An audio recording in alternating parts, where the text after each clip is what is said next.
Hello students आज मैं discuss करूंगा question number 6 and question number 7 of exercise 6.3। अब देखो क्वेश्चन नंबर 6 में हमें क्या गिवन है। If triangle A B E congruent to triangle A C D show that A D E similar to triangle A B C. हमें ये triangle A B E A C D के congruent दे रखा है और हमें prove क्या करना है कि ये जो छोटा ट्रायंगल है बड़े ट्रायंगल के सिमिलर है। तो गिवन टू प्रूव आप लिख लोगे। गिवन हमें ट्रायंगल कॉन्ग्रुएंट दे रखा है। टू प्रूव में हमें ये पार्ट ये प्रूव करना है। अब प्रूफ से स्टार्ट कर रहा हूँ मैं। प्रूफ तो प्रूफ में मैंने क्या लिया, जो आपको गिवन दे रखा वहीं से स्टार्ट करते हैं। Triangle A B E congruent to triangle A C D. देखो अगर दो ट्रायंगल मान लो कॉन्ग्रुएंट है, दो ट्रायंगल कॉन्ग्रुएंट है तो उसका क्या होता है कि उसकी कोरस्पॉन्डिंग साइड्स इक्वल होती है। कोरस्पॉन्डिंग कौन सी कि फर्स्ट टू के इक्वल, मतलब A B equal to A C के इक्वल होगा। दूसरा B E equal to C D के इक्वल होगा और ए ई हमारा ए डी के इक्वल। अगर दो ट्रायंगल कॉन्ग्रुएंट हैं, दो ट्रायंगल अगर कॉन्ग्रुएंट हमें दे रखे हैं तो उसकी कोरस्पॉन्डिंग साइड्स इक्वल होती हैं। अब ये मैंने कोरस्पॉन्डिंग साइड लिख लिया। अब इसको ना मेन है इसको लिखने का तरीका। लिख तो ये ठीक दिया पर इसको थोड़ा सा सिंप्लीफाई फॉर्म में लिखेंगे ताकि हमारा ये जो हमें सिमिलर करना है वो आराम से आ जाए। कैसे, देखो मुझे दिख रहा है यहाँ ए डी और ए बी एक साइड में, A B A D and A B, और ए ई और ए सी ये एक साइड में है। तो ये देखो ए बी और ए डी, तो इसका मतलब ये भी आपस में क्या होना चाहिए, एक साइड में होना चाहिए। कैसे, देखो A E equal to A D, तो मैं इसको लिख सकता हूँ उल्टा, A D equal to A E. भाई ए ई ए डी के लिखो या ए डी ए ई के, कोई फ़र्क नहीं पड़ना। फ़र्क क्या पड़ना है, क्योंकि हमें ऐसा चाहिए था कि भाई ये साइड ए डी और ए बी एक साइड आए और दूसरे वाले दूसरी साइड आए, तो हमारा आ गया ए डी ए ई के इक्वल और ए बी ए सी के इक्वल। अब आप क्या करो, देखो ये नंबर 1 ले लिया मैंने, इसको नंबर 2 ले लिया। ये साइड इसके इक्वल है, ये साइड इसके इक्वल है। अगर दो साइड आपस में इक्वल हैं तो इसका मतलब दोनों का जो रेशियो होगा, डिवीजन होगा, वो भी आपस में इक्वल होगा। तो मैं क्या कर रहा हूँ कि 2 को 1 से डिवाइड कर देता हूँ। 2 को 1 से डिवाइड कर देता हूँ। तो देखो जब 2 को 1 से डिवाइड करोगे तो A D left hand side में आएगा A D upon A B, और राइट हैंड में आ जाएगा A E upon A C. Left hand में आ गया ये साइड अपॉन ये पूरी साइड, ये साइड अपॉन पूरी साइड। और एक और चीज़ देखो, एंगल ए कॉमन है, angle A equal to angle A common.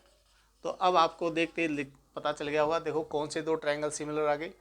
देखो ये साइड अपॉन ये साइड इक्वल टू ये साइड अपॉन ये साइड और बीच का एंगल, तो किस प्रॉपर्टी से सिमिलर हो जाएंगे, तो बाई साइड एंगल साइड से ट्रायंगल ए डी ई सिमिलर हो जाएगा ट्रायंगल ए बी सी के।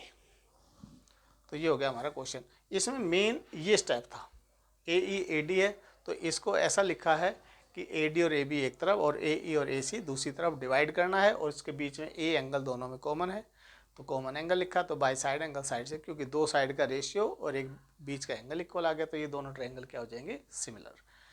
अब नेक्स्ट दूसरे पे चलते हैं। क्वेश्चन नंबर 7, बहुत पार्ट दे रखे हैं, 4 पार्ट दे रखे हैं टोटल। इन चारों को सिमिलर, क्वेश्चन बड़ा है पर बहुत ईजी है। आपने सिंपल ये गिवन टू प्रूव आप लिख लोगे। तो गिवन में आपने सिंपल ई और डी 90 लिखना है और कुछ नहीं है ऐसा गिवन में। अब प्रूफ में स्टार्ट कर रहा हूँ मैं। First part, in triangle A E P and triangle C D P, इन दोनों ट्रायंगल को सिमिलर करना है। अब देखो कौन से दो ट्रायंगल है, ए ई पी, तो एक तो ये ट्रायंगल है, मैं निशान लगा रहा हूँ, ए ई पी ये ट्रायंगल आ गया। दूसरा सी डी पी, तो सी डी पी ये ट्रायंगल आ गया। इन दोनों ट्रायंगल को सिमिलर करना है। तो दो ट्रायंगल को सिमिलर के लिए या तो तीनों साइड का रेशियो इक्वल हो, या दो साइड का और बीच का एंगल हो, या दो एंगल हो, तो इसमें एंगल देखना ज़्यादा इजी है। कैसे, देखो इन दोनों ट्रायंगल में एक तो ई और D, angle E equal to angle D, each 90। Number 2, ये वाला angle, angle 1 equal to 2, vertically opposite angle. तो बाय दो एंगल भी इक्वल होंगे तब भी वो दोनों सिमिलर होंगे। तो बाय एंगल से triangle A E P similar हो जाएगा सी डी पी के।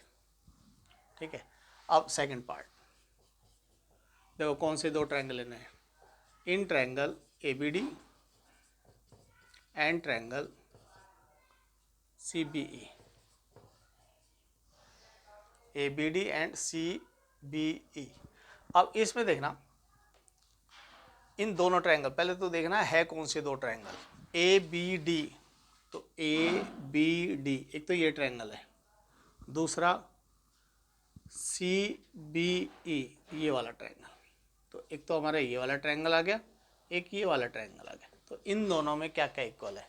तो बेटा एक इन चारों पार्ट के लिए एक एंगल तो सेम है सब में, एंगल ई और एंगल डी ईच 90, ये तो सब में ही है। और देखो ध्यान से, जब मैं ये ट्रायंगल ले रहा हूँ ए बी डी और सी बी ई, तो इन दोनों ट्रायंगल में ये जो एंगल बी है, अब हमारा बी कॉमन है, angle B equal to B, common angle. तो बाय एंगल से दोनों ट्रायंगल हो गए similar. Triangle A B D similar to triangle C B E, क्योंकि ये तो दे ही रखा है, ये इसके सिमिलर, तो ये डायरेक्ट लिख दो, कोई आपको देखने जो होते हैं ए किसके इक्वल, बी किसके इक्वल है। अब ऐसे ही थर्ड पार्ट मैं यहीं से डायरेक्ट कर रहा हूँ, ए ई पी और ए डी बी। देखो ए ई पी कहाँ है, ए ई पी, एक तो ये ट्रायंगल, दूसरा ए डी बी, एक तो ये ट्रायंगल और एक ये ट्रायंगल। इन दोनों ट्रायंगल में क्या क्या है, A E P and A D B में, इन दोनों ट्रायंगल में क्या क्या इक्वल है। तो एक तो देखो एंगल ए कॉमन है दोनों में, दूसरा मैंने बताया था अभी ई और डी सब में ही है वो, तो ईच 90। तो एंगल से ये भी सिमिलर हो गए, बाय एंगल से ये भी सिमिलर हो गए। और लास्ट पार्ट है हमारा ए ई पी सिमिलर आ जाएगा ए डी बी के।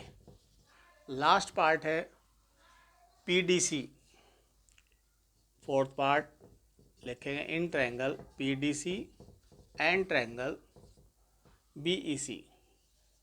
अब देखते हैं कौन सा है, पी डी सी ये वाला ट्रायंगल, बी ई सी एक तो ये वाला ट्रायंगल और एक ये बड़ा ट्रायंगल यहाँ पे, ठीक है ना, एक तो ये ट्रायंगल एक बड़ा ट्रायंगल। तो देखो दोनों में क्या है, एक तो सी कॉमन आ गया अब इसमें, और D equal to E each 90। तो बाय एंगल से ये भी दोनों triangle P D C similar आ गया बी ई सी के। तो बेटा ये चारों part question number 6 and question number 7 complete. Okay बेटा, thank you and have a nice day.